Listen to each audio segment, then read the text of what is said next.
지금부터 갈라디아서를 함께 보도록 하겠습니다. 지금부터 이제 1차, 2차 전도 여정, 우리가 사도행전을 보았을 때 사도행전 1장부터 12장까지는 1장 8절 말씀을 근거로 보면은 하나님의 말씀이 예수 그리스도의 복음이 예루살렘과 유대와 사마리아와 땅끝까지 이르러 복음을 증거하는 것인데요.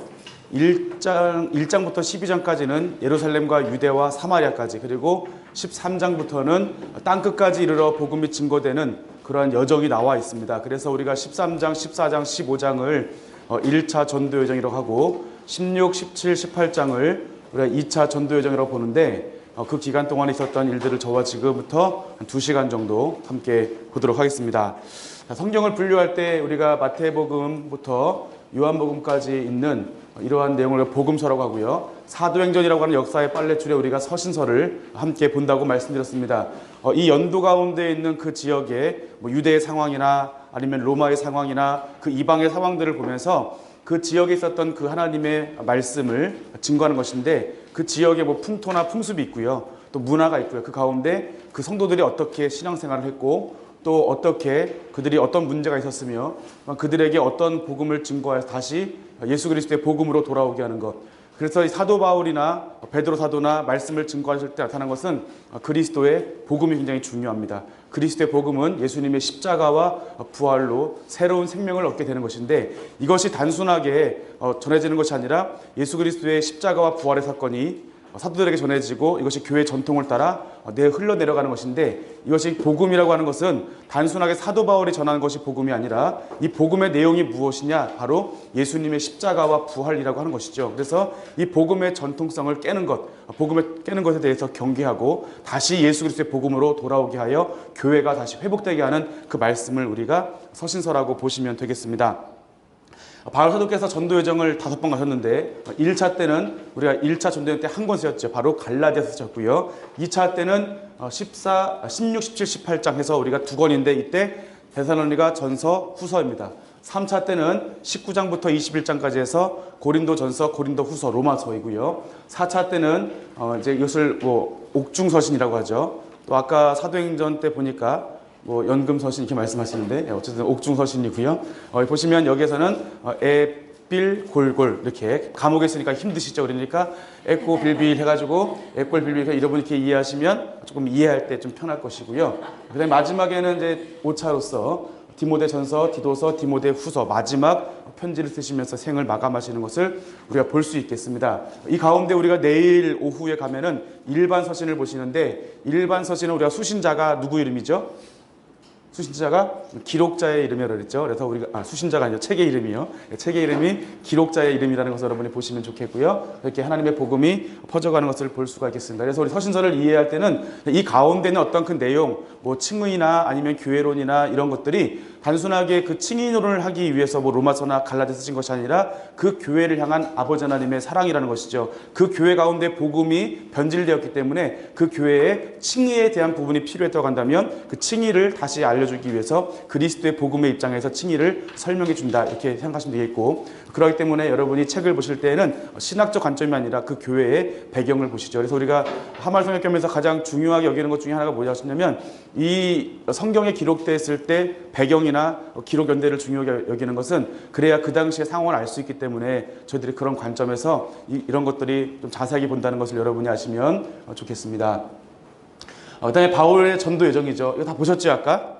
지금 시간이 오늘 좀 딜레이가 돼서 이걸 다 설명을 드리고 싶은데, 어쨌든 중요한 것은 이제 1차 때는 안디옥부터, 이제 안디옥이 수리아 안디옥이요. 지금 터키의 안티키아라는 곳인데, 수리아 안디옥에서 시작해서 이제 실루기아 항구로 가셔서 살라미, 여기는 이제 구브로에 있는 섬인데요. 살라미는 오른쪽에 있는 동쪽에 있는 항구이고, 바보는 어디냐면은 서쪽에 있는 섬이 되겠죠. 여기서 예수 그리스도의 복음을 전하고 밤빌리아의 버가의 항구에 내리셔서 비시디아, 안디옥, 이고니온, 루스드라, 더베, 이 네 지역의 도시가 우리 갈라디아서를 쓰게 되는 이러한 그 배경 도시가 되겠습니다. 그러므로 이 지역을 보시면 이 지역이 짧은 거리가 아니고 이고년에서 이제 더베까지 오는 거리가 약 한 160km 정도. 그렇기 때문에 굉장히 긴 거리이기 때문에 이러한 지역을 다니시면서 복음을 증거하셨고, 갈라디아서는 이 지역, 갈라디아 지역에 쓰신 편지이기 때문에 갈라디아서 특정 한 교회가 아니라 갈라디아에 있는 교회를 향해서 편지를 쓰셨습니다. 특별히 이 당시에 이 편지는요, 한 교회를 향해 쓰신 것이 아니라 이 편지를 썼다고 한다면 이 편지는 어떻게 하냐면 회람이 되어지죠. 그래서 요한계시록 보시면 에서, 버두, 사, 빌라 7교회에 교회에 편지를 보내신다 하면은 그 지역에 편지를 보내시는데, 이 에서, 버두, 사, 빌라를 한 바퀴 삥 도는데 500km예요. 그러니까 이 편지가 에베소 교회에서 왔으면 그 다음에 서문화 교회 보고 이렇게 돌아가면서 편지를 보았다. 여러분이 그렇게 이해하시면 되겠고, 갔다 오셨을 때 이 지역에 있었던 수많은 박해와 방해가 있었습니다. 그럼 무엇이냐면 예수 그리스도의 복음을 증거할 때 방해가 있었기 때문에 그 지역이 바울 사도가 그것을 모르고 이제 그 상황이 교회에 대한 상황을 모르시고 다시 도착을 하셨을 때 이 소식을 듣게 된 거죠. 그래서 그런 관점에서 예루살렘 공예를 참석하게 되었고, 그 관점에서 갈라디아서를 쓰시면서 그 교회의 문제점을 회복하기 위해서 편지를 썼다고 여러분이 보시면 되겠습니다. 2차 전도전 때는 이제 안디옥에 출발하셔서 그 다음에 아시아로 가려고 하셨다가 못 가시고, 그 다음에 나중에 마게도냐를 건너가셔서 그쪽에서 복음을 증거하시고, 데살로니가 지역에 문제가 있었기 때문에 고린도에 내려오셔서 편지를 쓰신 책이 데살로니가 전서, 데살로니가 후서로 여러분이 이해하시면 되겠고요. 나머지는 3차, 4차, 5차 때 강사님께서 설명을 해주실 것입니다. 이곳은 이제 바울 사도가 보았던 이제 땅끝이라고 하는 스페인에 있었던 한 지역이고요. 사진을 보여드리고요. 그 다음에 이제 이것이 1차 전도여정에 가는 것이죠. 먼저는 안디옥에 출발하셔서, 안디옥 출발하셔서 여기 살라미항, 그 다음에 바보항, 그 다음에 밤빌리아의 버가, 그 다음에 비시디아, 안디옥, 이고니온, 루스드라, 더베. 다시 돌아가면 좋은데 굉장히 이때 많이 힘드셨고 아프셨지만 돌아가지 않으시고 다시 루스드라, 이고니온, 안디옥, 비시디아, 안디옥 가신 다음에 버가에서 아탈리아 가셔서 이제 다시 실루기아에서 안디옥 오셨다가 예루살렘 공예를 참석하시는 이러한 내용으로 보시고, 갔다 오신 후에 그다음에 일종의 편지를 써서 갈라디아의 교회에 보내는 것이 갈라디아서라고 여러분이 보시면 좋겠습니다. 그런데 이 지역, 안디옥에서 오는 지역이 짧은 거리가 아니죠. 터키 지역이 여러분 그림 보니까 굉장히 작은 것 같지만 우리나라보다 훨씬 큰 나라이죠. 그렇기 때문에 이 지역은 한 200km 되는 거리, 굉장히 긴 거리예요. 제가 재보니까 제가 수원 사는데요. 수원에서 문막까지, 아시죠? 문막? 강원도 원주까지 직선거리로 차를 이동하면 한 100km 돼요. 이제 좀 짧은데 거기를 왔다 가는 거리를 사도 바울을 죽이려고 달려가는 것이죠. 차도 아니고요. 차도 힘든데, 차도 굉장히 멀잖아요. 강원도이기 때문에 뭔데, 거기를 이제 차로 가지 않고 걸어서 간다, 또는 말을 타고 갈 수도 있겠고요. 긴 거리인데 이러한 거리라면서 사도 바울이 예전에 예수 그리스도의 복음을 증거하는 사람들을 죽이기 위해서 감옥에 집어넣게 됐던 그 열정으로 보시면 돼요. 그만큼 예수 그리스도의 복음을 증거하는 것을 유대교를 파괴한다고 보았습니다. 그런데 문제는 무엇이냐면 이 사람들이 단순한 순수한 유대인이 아니라 이 사람들이 그리스도인이라는 것이죠. 유대인 그리스도인입니다. 유대인으로서 그리스도인 것이죠. 할례를 하면서 안식일을 지키면서 그리스도인이에요. 이 사람들의 밑바탕은 유대인입니다. 그래서 이방인들이 할례와 안식일을 지키지 않으면서 복음이 있는 것을 이해할 수가 없는 거예요. 다른 거죠. 그렇기 때문에 이것이 아니라고 하는데, 예수 그리스도의 복음은 차별 없는 복음이기 때문에 이런 율법을 잘 지키지 못해서 예수님께서 이 땅에 오셨고 그들에게 새로운 자유를 주시기 위해서 예수 그리스도의 복음을 주셨는데, 이 복음을 증거하지 못하도록 방해하는 세력이 누구냐면 다른 사람이 아니라 이 사람들도 할례파 유대인이었다, 할례파 그리스도인이었다는 것을 여러분이 생각하시면 좋겠습니다. 이건 2차 전도여정 때 다시 한번 설명을 드릴 것이고요. 이름은 이제 프로스 갈라타스에서 갈라디아인들에게, 이것이 이제 뭐 헬라어로 그러니까 영어로 하면 이제 투죠. 그래서 이제 갈라디아 사람들에게 보내는 편지. 여러분도 편지 쓰실 때 옛날에 영어로 했을 때는 이렇게 투하고 이제 이름 쓰셨던 기억이 없으신가요? 저만 있는가 본데요. 그런 거예요. 갈라디아인들에게. 그 다음에 기록자는 사도 바울입니다.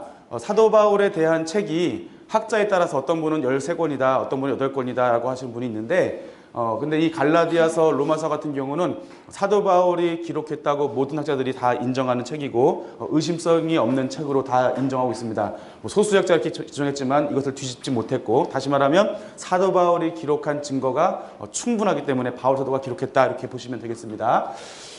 그 다음에 이제 갈라디아서와 로마서에 이러한 주제가 비슷합니다. 뭐 이방인의 사도, 그 다음에 이신득이, 이신칭의죠. 예수 그리스도를 믿음으로 말미암아 의를 얻는다는 이러한 말씀. 그래서 이신득이, 이신칭의는 교리예요. 이것은 이제 말씀을 이렇게 한자로 풀이한 것이고요. 예수 그리스도의 이름으로 구원을 얻는다는 그러한 말씀이 이 가운데 있겠고요. 그 다음에 아브라함, 또 세례의 의미가 있겠고, 노예와 자유자, 율법 아래에 있는 자와 약속 아래에 있는 자, 뭐 사랑 안에서 자유, 성령 안에서의 삶, 뭐 의지와 행동의 충돌, 이런 부분들이 있는데, 결과적으로는 이제 이 주제가 비슷한 것은 이 교회에 대한 문제점이 무엇이냐면 예수님으로 말미암아 구원받는 그 의에 대해서 이 교회에 문제가 있었기 때문에 갈라디아 지역이나 로마에 있는 그리스도인들에게 이 편지를 이렇게 기록했다라고 보시면 되겠습니다. 어떤 분들은 이런 것 때문에 갈라디아서와 로마서가 기록된 시기가 비슷하다고 보지만 저희는 이것을 훨씬 앞당겨서 기록 시기가 다르다고 봅니다. 왜냐하면 이 갈라디아서의 내용을 보시면 사도행전 13장, 14장, 15장의 내용과 일치하기 때문에, 그래서 이 13장, 14장, 15장의 근거로 해서 갈라디아서를 기록했다, 저희는 이렇게 보고 있습니다. 이제 그래서 기록된 시기는 다르다고 보는 것이고요. 수신자는 오늘날 터키로 불리는 곳의 중심부에 있는 당시 로마의 성령이 있었던 갈라디아 지역에 보냈던 편지로 저희가 볼 수가 있겠습니다. 네, 갈라디아 지역은 바로 이쪽인데요. 이쪽이 갈라디아입니다. 원래는 여기 북쪽만 갈라디아였는데 폼페이우스에 의해서 주전 25년에 이 아랫지역까지 갈라디아로 통합이 됐어요. 그러니까 원래는 갈라디아가 아닌데 갈라디아로 행정구역을 다시 하게 되면서 이 전체가 이제 버섯 모양으로 갈라디아 지역이 바뀌게 되었죠. 그래서 이제 이 편지를 볼 때 나중에 기록 시기를 연대를 보시면 뭐 남갈라디아설, 북갈라디아서 있어요. 이 편지를 쓴 지역이 이제 사도행전에는 이 남갈라디아 지역에 대한 이름이 있습니다. 그렇지만 이 갈라디아서 안에는 그러한 지역이 없기 때문에 이 편지는 남갈라디아에 보냈다, 북갈라디아에 보냈다라고 하는 의견이 있는데, 저희는 이제 이것이 그 이전에, 그러니까 바울 사도가 이 편지를 기록하기 한 50여 년 전, 한 60여 년 전에 이미 행정구역이 완료되었기 때문에 뭐 사람 나이로 따지면 두세 대가 지나간 것이죠. 그렇기 때문에 이 지역이 갈라디아 지역으로 불리기가 충분하다. 그렇기 때문에 13장, 14장의 근거가 되는 말씀의 배경으로서 갈라디아서를, 남갈라디아서를 저희는 이제 그렇게 보고 있습니다. 그다음에 배경을 보시면 사도 바울이 사도직과 바울이 전한 복음을 부정하는 거짓 교사들이 갈라디아 교회를 혼란케 하죠. 예수 그리스도의 복음이면 충분한데 이미 이제 은혜 받고 성령님으로 충만하고 성령님의 새로운 삶을 살고 있는데 그들에게 가서 뭐 하냐면은, 야, 그게 아니라 할례도 받아야 돼, 그리고 안식일도 지켜야 돼, 절기를 다 지켜야 되고 말할 때 이 사람들 그게 또 설득력이 있어지는 거예요. 그러니까 처음에는 그 믿음으로 하며 구원받은 그 자유로운 삶 가운데서 전부 다 율법으로 해서 지금 억압받는 그런 삶 가운데 있을 때 바울 사도가 전한 복음이 그것이 아니라고 하고 예수 그리스도의 복음은 그것이 아니라고 말하면 다시 자유 가운데 거할 것을, 예수님으로 충분한 것을 다시 한번 설명하는 책이라고 보시면 되겠습니다. 그래서 그리스도인들도 할례를 받아야 하고 율법을 준수해야 한다고 가르쳤는 이러한 일부 갈라디아 교인들을 가르치는 것을 말하고 있고요. 그래서 복음과 율법의 혼동과 혼란이 일어나고 많은 성도들이 복음에서 떠나는 일들이 실제로 이루어지게 되었습니다. 그렇기 때문에 이에 대해서 바울서는 그 말씀의 내용을 보시면 굉장히 속도가 급해요. 바울서도의 글을 보시면 굉장히 논리적이고 차분하신데 갈라디아 보면 좀 이렇게 급한 마음이 있고 또 험한 말도 나옵니다. 바울서도가 맞는가 할 정도로 어떻게 바울서도께서 이런 말씀을 하시지? 이렇게 말할 수 있는 그런 내용들이 몇 군데 포함이 되어 있습니다. 자, 그다음에 이제 아까 보았던 것처럼 남갈라디아 이론과 또 북갈라디아 이론이 있는데, 남갈라디아 이론은 수리아 안디옥에서 기록했다고 보는 것이고요. 왜냐하면 1차 전도 여정을 갔다 와서 수리아 안디옥에서 문제가 생긴 것을 듣고 예루살렘 공회를 참석했다가 베드로 사도와 또한 야고보 장로님에게, 예수님의 형제 이분에게 사도 바울이 복음을 증거하는 것은, 전하는 복음이 이방인에게는 예수님으로 충분하다는 것을 누구에게? 복음의 정통성에 있는 사도에게, 복음의 정통성에 있는 예수님의 형제에게 이것을 인증을 받고 추천서를 받아서 다시 안디옥에 가서 바울 사도가 먼저 출발하기 전에 그 지역에 편지를 먼저 보냈다고 보는 것이죠. 북갈라디아 이론을 보시면 이 갈라디아서 4장 13절에 보면 어떤 내용이냐면, 내가 너희에게 한 번 간 것이 아니라 한 2번 간 것으로 표현이 되어져요. 그래서 그곳을 보면 그래서 바울 사도가 2차 때 한 번, 3차 때 한 번 갔으니까 아마 3차 때 기록했을 것이다. 그래서 에베소 또는 마게도에서 기록했다고 보는 것인데, 그런데 이 내용을 보시면, 전체적인 내용을 보시면 이 내용이 사도행전 13장 14장과 일치한 내용이기 때문에 저희는 남갈라디아 이론을 저희는 이제 보고 있습니다. 그런데 나중에 북갈라디아 이론이라고 바울 사도가 말씀하시면 뭐 어쩔 수 없는 것이죠. 하지만 저희는 이 13장 말씀을 보았을 때 그렇게 볼 수 있다는 것이죠. 그래서 이제 우리가 성경의 이 내적인 근거로 저희들이 그렇게 보고 있습니다.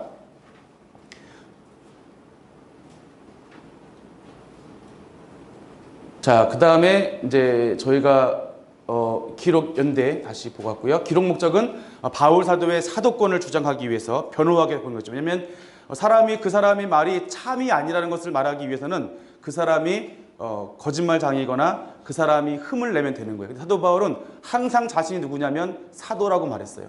근데 사도라고 하는 것은 예수님을 직접 목격하고 예수 그리스도의 복음의 정통성이 있는 첫 번째 제자들이 누구냐면 사도라는 것이죠. 그런데 사도 바울은 예수님을 육신의 눈으로 본 적이 없죠. 사람들이 실제로. 그렇기 때문에 사도 바울은 사도가 아니라고 말하는 거예요. 그래서 사도 바울이 전한 복음은 사도가 아니라고 말하면 사도 바울은 거짓말장이 자신을 사도에 사칭을 한 것이기 때문에 거짓말로 하기 때문에 사람들은 사도 바울이 사도가 아니라 사도 바울은 1장, 2장에 걸쳐서 자신이 사도임을 강력하게 주장하고 있습니다. 사실은 사도행전 보시면 다메섹으로 올라가시는 길에 예수님 만났을 때 그때 우리가 볼 때는 부활하신 예수님을 실제로 만났다고 보는 거죠. 실제로 만나셨고요. 그래서 그 예수님을 통해서 그분이 예수님을 잡으러 가는 사람, 예수님 믿는 사람을 죽이고 잡으러 가는 사람이 이제는 예수님을 위해서 박해를 받는 자로 변해서 예수님께 받은 사명, 주 예수께 받은 사명은 이방인의 사도로 부르심 받은 것을 근거로 해서 이분은 복음을 증거하는 것입니다.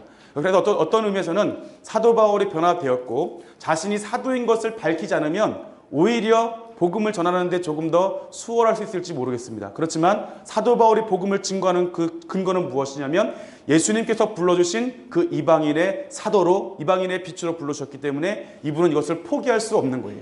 예수님을 믿는 사람을 박해하는 사람에서 나를 불러주신 하나님, 만나주신 그 하나님의 그 사랑을 힘입어서 이분이 사도성이라고 하는 것은 예수님과 끊을래야 끊을 수 없는 그러한 관계이기 때문에 이분은 사도성을 절대로 포기할 수 없습니다. 그러하기 때문에 이분은 사도성을 가지고 자신의 사도성을 공격하는 사람들에게 사도권을 주장하면서 변호하면서 복음을 증거하는 것을 저희들이 살펴볼 수가 있겠습니다. 그리고 율법주의, 믿음으로 구원받는 것이지만 이 믿음으로 구원받는 것 말고 또 율법도 지켜야 되고 안식을 지켜, 특별히 할례입니다. 할례 지켜야 되고 안식일 준수에 대한 부분들, 이러한 부분들도 함께 해야 구원받을 수 있다고 대한 거기에 대해서 이제 이것을 반대하기 위해서 말씀을 기록하였고요. 그리고 율법을 말미암아 자유하게 된 사람들은 성령님으로 말미암아 새로운 생활을 해야 되는 것이죠. 그래서 우리가 이 바울 서신을 보면은 뭐 이론이나 신학이나 이런 부분이 아니라 첫 번째는 그 교회에 대한 문제점을 분석을 해주고 잘못된 것을 말씀하신 다음에 뒤에 부분 뭐냐면 전부 다 그리스도인의 삶에 대해서 나타나 있어요. 그렇기 때문에 바울서의 말씀은 믿음도 중요하지만 이 믿음인 사람은 뒤에 이렇게 살아야 된다는 생활의 규범을 말씀해 주시기 때문에 바로 여기에서 예수님 믿는 사람은 성령님과 함께 그분을 말미암아 새로운 삶을 살아야 된다는 것을 말씀해 주고 있습니다. 그래서 여러분 뒤에 가시면 좀 더 저녁 더 늦은 시간에 로마서 보실 텐데 로마서 말씀에 근거하면 믿음이라고 하는 것은 예수님과 함께 따라가는 것이죠. 그래서 예수님 안에 있는 성령님이 계시고 우리가 예수님 믿을 때 성령님이 우리 안에 함께 계시고 우리가 그 믿음을 걸어갈 수 있도록 도와주시는 분이 성령님의 역할이라는 것을 로마서에서는 말씀해 주고 있습니다. 첫 절과 끝 절을 보시면 사도 바울의 사도성을 말씀해 주시고 있고요. 사도된 바울을 말씀하시면서 사람에게 난 것이 아니라는 것이죠. 오직 예수님과 그를 죽은 자 가운데 살리신 하나님 아버지로부터 사도 바울의 사도성이라고 하는 것은 사람이 사도라 인정해 주가 아니라 하나님이 세워주셨고 예수님께서 인정해 주신 사도권이라는 것을 말씀해 주신 다음에 자신의 사도성을 먼저 말씀하시고 이 교회에 대한 문제점과 어떻게 살아야 되는지 말씀하시면서 그들에게 마지막에 평안의 인사를 하면서 편지가 마쳐지게 되고 있습니다. 전체 보겠습니다. 갈라디아서는 6장입니다. 그래서 6장인데 왜 6장이냐면 갈라디아 지역에서 에베소 지역까지 6km예요. 예. 늘 전제로 말씀드린 것은 원래는 말이 안 되는 내용입니다. 6km 절대 아닙니다. 갈라디아에서 에베소까지 6km예요. 그렇게 알고 계시면 됩니다. 그래서 갈라디아서도 6장이고 에베소서도 6장입니다. 이렇게 하시면 나중에 에베소서 갈 때 6장 다 알고 계시죠? 그때 대답을 잘 해주세요. 예, 에베소서는 6장, 갈라디아서 6장입니다. 그렇게 이해하시면 되겠고요. 크게 이렇게 세 부분 되어 있습니다. 보시면 2장씩 1장, 2장은 사도직에 대한 변론과 신앙 고백, 사도 바울의 자신의 신앙 고백이죠. 두 번째는 율법의 행위냐 아니면 믿음이냐 했을 때 믿음을 강조하시면서 이 아브라함의 믿음을 여기서 말씀해 주시고 또 사라와 하갈에 대한 것을 보여주시면서 어떤 것이 맞는지 여기서 믿음이라는 것을 말씀해 주시죠. 그리고 이 믿음이 있다고 하는 사람은 어떻게 되냐면은 믿었을 때 로마서에 의한 거예요. 믿었을 때 로마서에 의하면 예수님 안에 계신 성령님이 우리 안에 함께 거하신다는 거예요. 그래서 예수님을 믿는 사람은 당연하게 뭐가 하면은 성령님과 함께하는 사람이 되는 것이죠. 그래서 이 사람에게는 증거가 나타나는데 어떤 증거냐면 성령의 열매가 있다는 것입니다. 그렇지만 믿지 않는 자들에게는 육체의 행위로 하기 때문에 육체의 소욕이 있다는 것입니다. 그래서 그 부분을 여기서 육체의 소욕과 성령의 열매를 말씀하시고 마지막에 그리스도의 법을 성취하라. 예수 그리스도를 믿는 믿음 안에서 하나님의 온전한 뜻을 살라고 말씀을 해주시고 있습니다. 사도직에 대해 보시면요, 먼저 인사를 보시면 사람들이 한 것도 아니요 사람으로 말미암도 아니요 오직 예수 그리스도와 그를 죽은 자와 살리신 하나님 아버지로 말미암아 사도된 바울의 설성은 그 출처가 어디냐면은 예수님을 죽은 자 가운데서 부활하게 하신 하나님이 바로 사도 바울의 사도직을 주신 분이라는 것을 말씀해 주고 있습니다. 그래서 그 다음에 말씀하신 건 다른 복음은 없다는 것이죠. 다른 복음이 없다는 것인데 사도 바울이 이렇게 예수 그리스도의 복음을 전했지만 예수님의 은혜로 너희를 부르셨지만 너희들이 속히 다른 복음을 따르는 것. 다른 복음은 무엇이냐면 복음이 아닌 것이죠. 복음이 다른 것이에요. 예수님으로 말미암아 충분하지 않는 사도 바울이 전한 이 복음은 무엇이냐면 그냥 복음이 아니라 이것은 정통성이 있는 것입니다. 예수님께서 전하신 복음과 또 예수님께서 십자가와 부활의 사건을 통해서 사도들과 또 그 수많은 예수님의 제자를 통해서 전통되어지는 이 복음인데 이 복음을 따르지 아니하고 다른 복음, 여기에 무엇인가 첨가하는 것이죠. 율법을 지켜야 된다, 안식일을 지켜야 된다, 할례를 지켜야 된다 이것인데 이것 따르는 것을 이상하게 여긴다는 거예요. 이 사람들은 이미 율법을 전혀 알지 못하는 가운데서 사도 바울이 전한 이 복음을 증거했을 때 이것을 믿고 은혜를 받아서 성령님으로 충만한 삶을 이미 살고 있다는 거예요. 그러면 이 성령님으로 충만한 삶이 어디서부터 시작됐냐면은 율법이나 아니면 할례나 안식일로 주신 것이 아니라 오직 예수 그리스도를 믿음으로 말미암아 주어진 것인데 그것을 충분함에도 불구하고 다른 복음을 듣고 다시 유대인들이 그것으로 멸망했는데 다시 멸망의 길로 걸어가는 것을 사도 바울은 이상하게 여긴다고 하는 것입니다. 사람들이 교란하는 것이죠. 원래 복음을 교란하게 되었고 그래서 복음을 변하게 한다는 것입니다.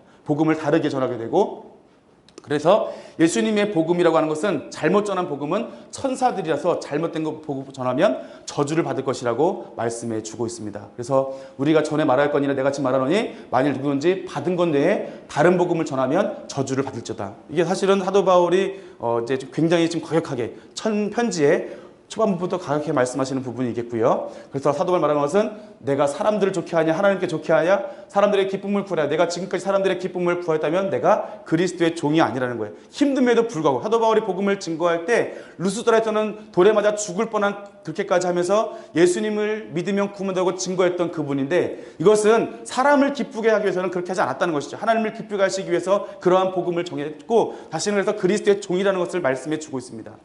자, 그 다음에 보시면 하나님의 계시로 은혜의 복음 받았다고 말씀하시는데 말씀 보시면 내가 전한 복음은 어떻게 된 거예요? 사람의 뜻을 따른 거죠. 사람이 말하는 거예요. 사도 바울이 전한 복음은 어서 전해드린 거예요. 자신이 지은 거라고 말할 때 그것이 아니라는 거예요. 아는 사람에게 받은 것도 아니라는 거예요. 배운 것도 아니라는 거예요. 그래서 오직 무엇입니까? 예수 그리스도의 계시. 예수 그리스도께서 계시는 무엇이냐면 계시는 우리가 뭐 예언 볼 수 있는데 여기서 말하는 계시는 어두운 것 보지 못했던 것을 열어주시는 거예요. 사도 바울이 그래서 다메섹에서 그의 눈이 멀었다가 아나니아에게 안수받으면서 눈이 열려지면서 하나님의 은혜를 경험하게 된 것처럼 바로 이 말씀 보시면 그 계시라고 하는 것입니다. 이 계시는 무엇이냐면 눈을 밝게 해주는 거예요. 어두운 데 있던 것을 드러내주는 것이고요. 앞으로 밝게 드러내주는 것인데 이 계시가 무엇이냐면 예수님으로 말미암아 받은 것이라는 것이죠.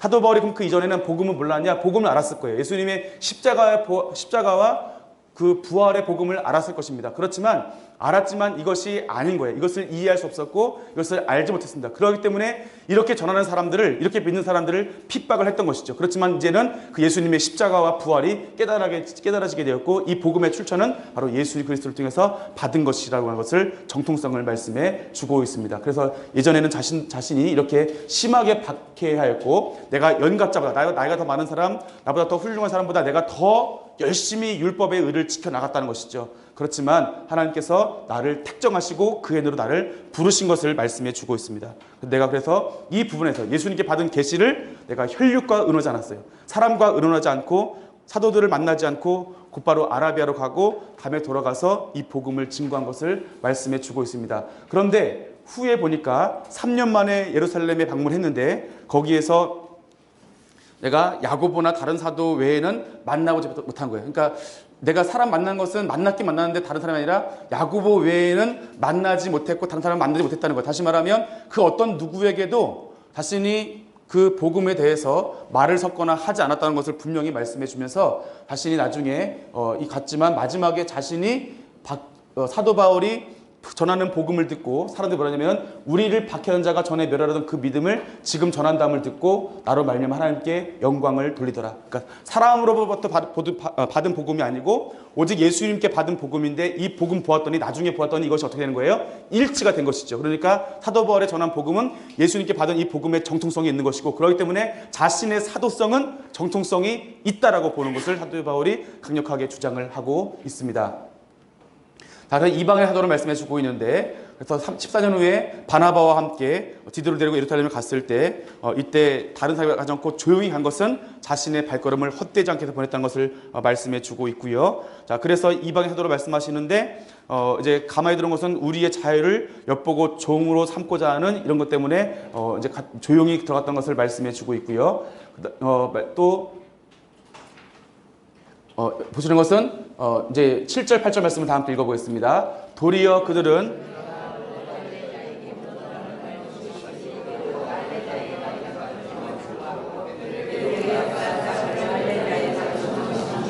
또한 내게 역사하사 나를 이방인의 사도로 삼으셨느니라. 이렇게 해서 조용히 그곳에 올라갔는데 그 예루살렘 공의에 올라간 거죠. 15장에 사도행전 15장에 있는 말씀을 근거인데 올라갔을 때 내가 무할례자의 복음을 전하는 맡은 것이 베드로가 할례자 같은 것을 보았고 베드로가 할례자에게 복음을 전한 것과 자신이 무할례자에게 복음을 전한 것이 동일함을 보았고 자신을 이방인의 사도로 삼았다. 자신이 전한 이 사도성이 누가 인정해 준 거예요? 자기가 스스로 보니까 이것이 그 교회에서 인정해 주었고 처음에 수리아 안디옥에 있는 그 교회에서 인정해 주었고 심지어 누구도요? 예루살렘 공회에 있는 사람들도 자신 사도성을 인정해 주었다는 것을 말씀해 주고 있습니다. 그러니까 자신은 뭐라는 거예요? 사도라는 것을 말씀해 주고 있습니다. 사도 바울의 신앙 고백인데요. 말씀 보시면 이제 게바가 누구죠?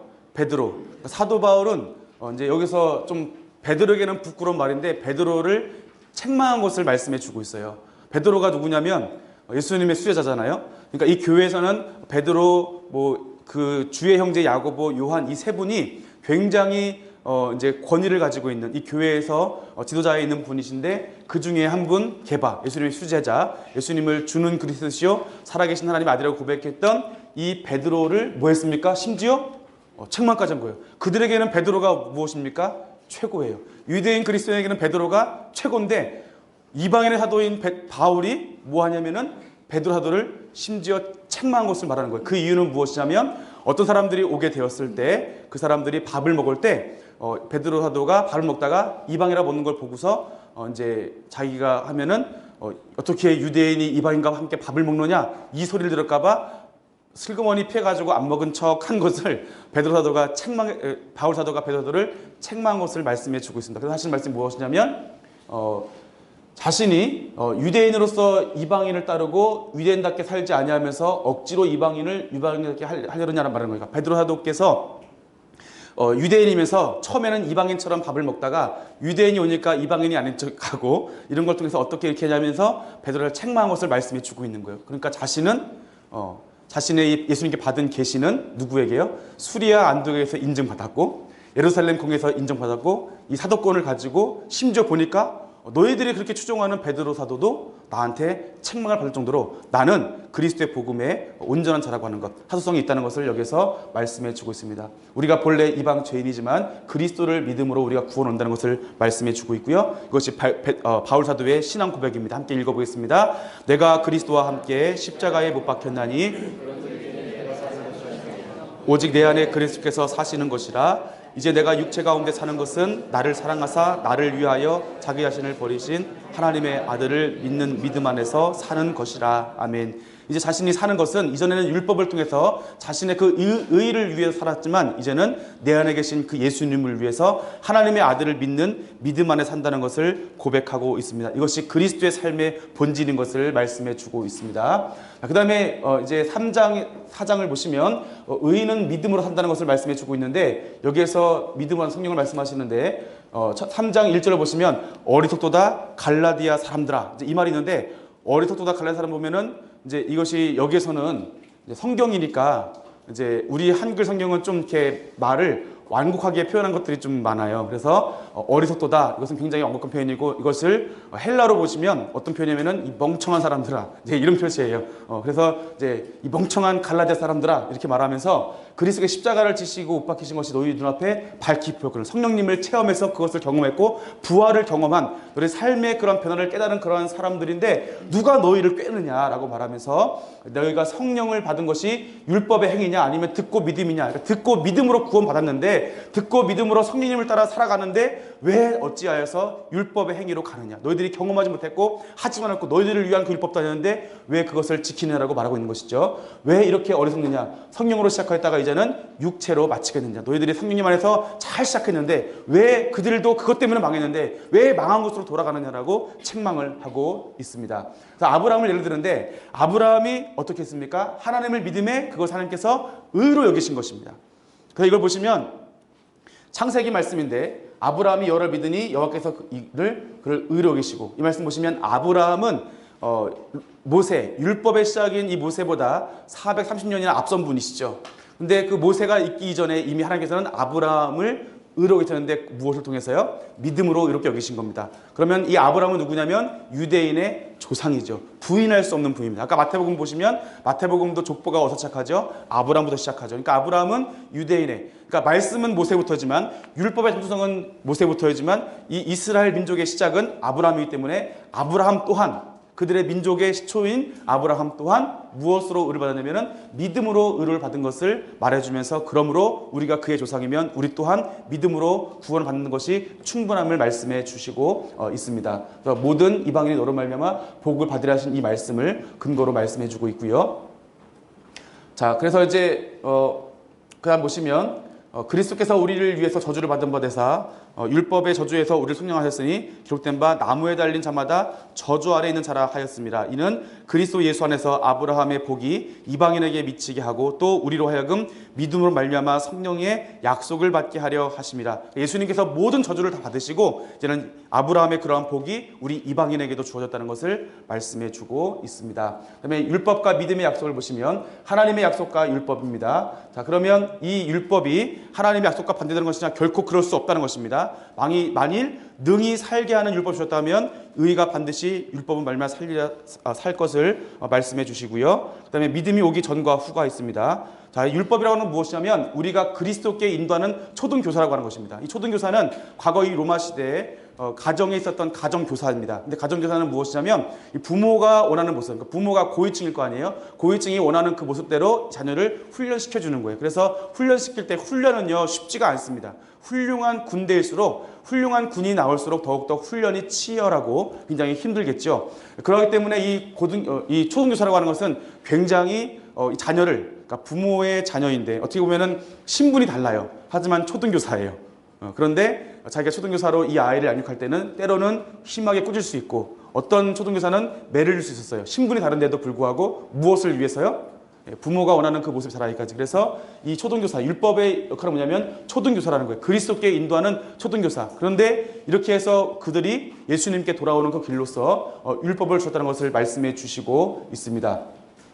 그 다음에 종의 멍에를 매지 말라고 말씀하시면서 그 다음에 이제 여기서 말씀하시는 것은 하갈과 사라의 비유가 있는데요. 하갈은 무엇이냐면 그 약속의, 하나님의 약속은 하나님이 주신 씨로 말미암아 그 자녀가 태어나는 것이고, 하갈 같은 경우는 그것이 이루어지지 않으니까 하나님의 약속을 무시하고 어떻게 했냐면 자신의 육신의 의로, 사람의 의로 말미암아 사람의 방법으로 그 약속의 자녀가 아니라 육체의 자녀가 되는데, 결과적으로는 누가 누가 아브라함의 자손으로서 하나님의 자녀로 인정받은 자라는 것이죠. 오직 약속의 자녀 사라처럼 약속을 따라 낳은 그 자녀가 하나님의 백성이라 인정받은 것처럼 우리 또한 이 율법의 의가 아니라 사람의 의가 아니라 성령님의 그 은혜를 통해서 주어지는 이 사라와 하갈의 비유를 통해서 말씀을 해주고 있습니다. 그 다음에 이러한 사람들은 믿음으로 말미암아 구원받는 의를 설명해 주시면서 결과적으로는 그러면 이 믿음 있는 사람은 성령을 따라 행하는 삶, 다시 말하면 믿음 있는 사람은 성령님을 따라 행하는 삶과 동일한 말이에요. 그래서 이러한 삶 어떻게 살아야 되느냐? 성령의 열매를 맺어야 한다는 것이죠. 그래서 그리스도의 자료를 말씀하시면서 다 같이 한번 2절부터 4절까지 읽어보겠습니다. 보라, 나 바울은 너에게 말하노니 너희가 만일 할례를 받으면 그리스도께서 너희에게 아무 유익이 없으리라. 내가 할례를 받은 각 사람에게 다시 증언하노니 이는 율법의 전체를 행할 의무를 가진 자라.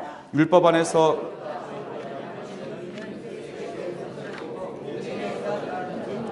우리가 성령으로 믿음을 따라 의의 소망을 기다리노니 그리스도 예수 안에서 할례나 무할례나 효력이 없으되 사랑으로 역사하는 믿음뿐이라 말씀하십니다. 그러니까 이거는 할례나 무할례나 소용없이 할례 받아도 되는 건 안 되는 거예요? 되는 거죠. 유대인은 받아도 되죠. 또 이방인은 받을 필요가 없죠. 그러니까 할례나 무할례나 아무 소용이 없다는 거예요. 우리가 구원받는 것은 오직 무엇 때문이라는 거예요? 사랑으로 역사하는 믿음 때문이라는 것을 말씀해 주고 있다는 것이죠. 그래서 너희를 어지럽게 하는 자들은 스스로 베어버리기를 원하노라. 누구를 어지럽게 합니까? 그리스도인들을 할례를 받아야 돼 많은 사람들은 그렇게 할례가 좋으면 뭐 하라는 거예요? 스스로 베어버려라. 그러니까 이게 다른 말로 뭐냐면 거세하라는 얘기예요. 그러니까 할례는 원래 우리나라에서는 이제 포경수술을 하죠. 포경수보다 좀 다른데 할례는 좀 이렇게 잘라내는 부위가 조금 짧고 흠집을 내는 이제 그 정도인데 그렇게 할례가 중요한 표시가 중요하면 아예 그냥 그게 그렇게 좋고 그렇게 뛰어나다고 하면 그걸 아예 그냥 너희들이 거세를 해버려라는 거예요. 사실 이 말씀은 무엇이냐면 베어버린다 거세한다는 무엇이냐면 이 사람들은 이들의 율법대로 간다면 여호와의 총회에 들어올 수 없는 자라고 하는 뜻입니다. 그만큼 예수 그리스도의 복음으로 충만한데 왜 이것을 강조하느냐라고 말하면서 너희들을 혼란케 한 자들은 스스로 베어버리기를 원하노라. 그렇게 좋으면 아예 그냥 조금만 떼어내지 말고 다 잘라버리라는 것을 말씀해주고 있는 것이죠.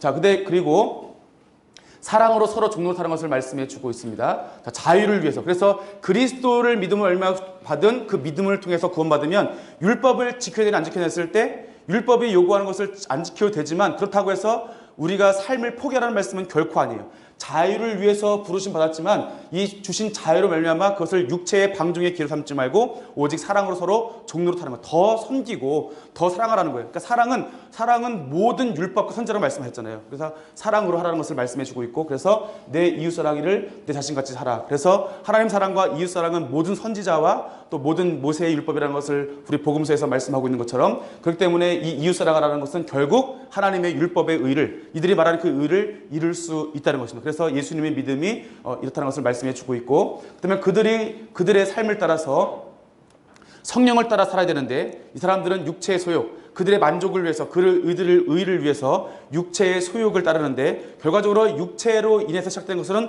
어떤 것이 일어나냐면은 이것이 서로 충돌하게 되는 것인데 육체의 일은 분명하니 음행과 더러운 것과 호색과 우상 숭배와 주술과 원수 맺는 것과 분쟁과 시기와 분냄과 당짓는 것과 분열함과 이단과 투기와 술 취함과 방탕한 것들인데 이런 것들이 바로 육체이라는 거예요. 사람이 속에서 나올 수 있는 것, 사람의 의로 이룰 수 있는 것은 결국 육체일인데 이런 것밖에 나올 수 없다는 것이죠. 그러면 우리는 무엇을 따르냐? 성령의 열매인데 성령의 9가지 열매는 사랑과 희락과 화평과 오래 참음과 자비와 영상과 충성과 온유와 절제 이런 것들을 금할 수 없다는 거예요. 그래서 그리스도에서 사람들은 육체와 함께 자기의 정욕을 십자가에 못 박고 살아가라는 것을 말씀해 주고 있습니다. 그렇기 때문에 그리스도의 법을 성취하라는 거예요. 그러니까 우리가 율법에 요구하는 것이 아니라 사실 율법이라고 하는 것은요 나쁜 것이 아니라 사실은 좋은 겁니다.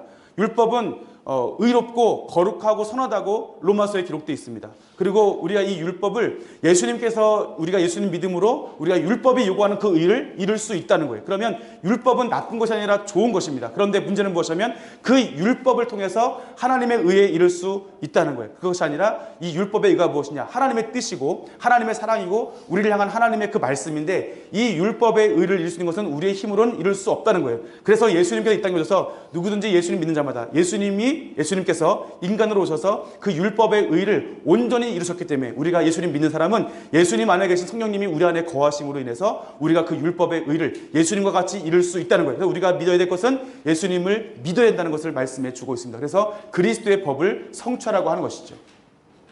짐을 서로 지고 그래서 그리스도의 법을 성취하고 우리가 선을 행하되 그리스도인으로서 선을 행하되 낙심하지 말고 포기하지 않으면 때가 이름에 거두리라고 말씀해 주고 있습니다. 그리고 사도 바울의 자랑을 말씀해 주고 있습니다. 내게는 우리 주 예수 그리스도의 십자가 외에는 결코 자랑할 것이 없다고 말씀하십니다. 내가 십자가에 못 박히고 내가 또한 세상에 대해서 그러하다고 말씀해 주고 있습니다. 자신이 구원받은 것, 이것은 곧 자신이 율법 행위가 아니죠. 사도 바울은 사실은 율법의 의로서는 온전한 사람이었고 율법의 의로서는 완벽한 삶을 살았을지 모르겠지만 바울은 여기에서 예수님 만난 이후에 이 모든 것이 배설물과 같다고 말씀하신 분이시죠. 그 때문에 이분이 구원받은 것은 오직 자신을 죽음에서 건져주신 십자가에 지신 그 예수 그리스도의 십자가와 부활을 경험했을 때 이분은 진정한 자유를 얻게 되었고 성령님과 동행한 삶을 살게 되었고 이 삶을 살아갈 때 율법이 요구하는 의를 이룰 수 있게 되었고 이 복음을 이방인들에게 전하면서 그들도 예수 그리스도를 믿음으로 말미암아 성령님과 동행하는 삶, 하나님의 소원인 함께 동행동거하는 그 삶을 이들에게 전파했다는 것을 우리가 함께 살펴볼 수가 있습니다.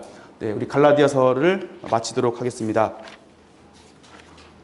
네, 갈라디아서는 이제 우리에게 말씀하는 것은 율법이냐 복음이냐에 대한 이 갈라디아 교인들에게 고민하고 있는, 갈등하고 있는 이 갈라디아 교인들에게 질문에 대해서 우리가 구원받는 것은 오직 예수 그리스도의 믿음임을 말씀해 주고 있습니다. 사도 바울께서 1차 전도전 가운데 죽음의 위협을 무릅쓰고 생명을 다해서 복음을 증거했죠. 또 돌아오는 길에도 또 다시 돌아다니면서 복음을 증거하시면서 이분은 목숨을 내놓고 복음을 증거한 교회입니다. 예수 그리스도의 복음으로 충분한 교회임을 말씀해 주고 있습니다. 그러나 그들이 잘못된 길로 갔을 때, 다른 복음에 유혹되었을 때 다시 그 복음으로 다시 돌아오게 하기 위해서 우리가 구원받는 것은, 우리가 성령님을 따라 행하는 것은 오직 예수 그리스도의 복음으로 충분한 것을 말씀하시기 위해서 이 복음을 증거하고 있습니다. 그래서 우리 성령님을 따라가는 삶, 성령의 열매를 맺는 삶을 살아야 함을 말씀해 주고 있고, 우리의 자랑은 우리의 율법의 의가 아니라 오직 우리를 위해서 십자가 지신 예수님밖에 없다는 것을 사도 바울은 자랑을 하고 있습니다. 오늘 갈라디아 말씀을 통해서 우리의 삶 또한 성령님을 따라 행하는 그러한 삶이 되기를 소망합니다.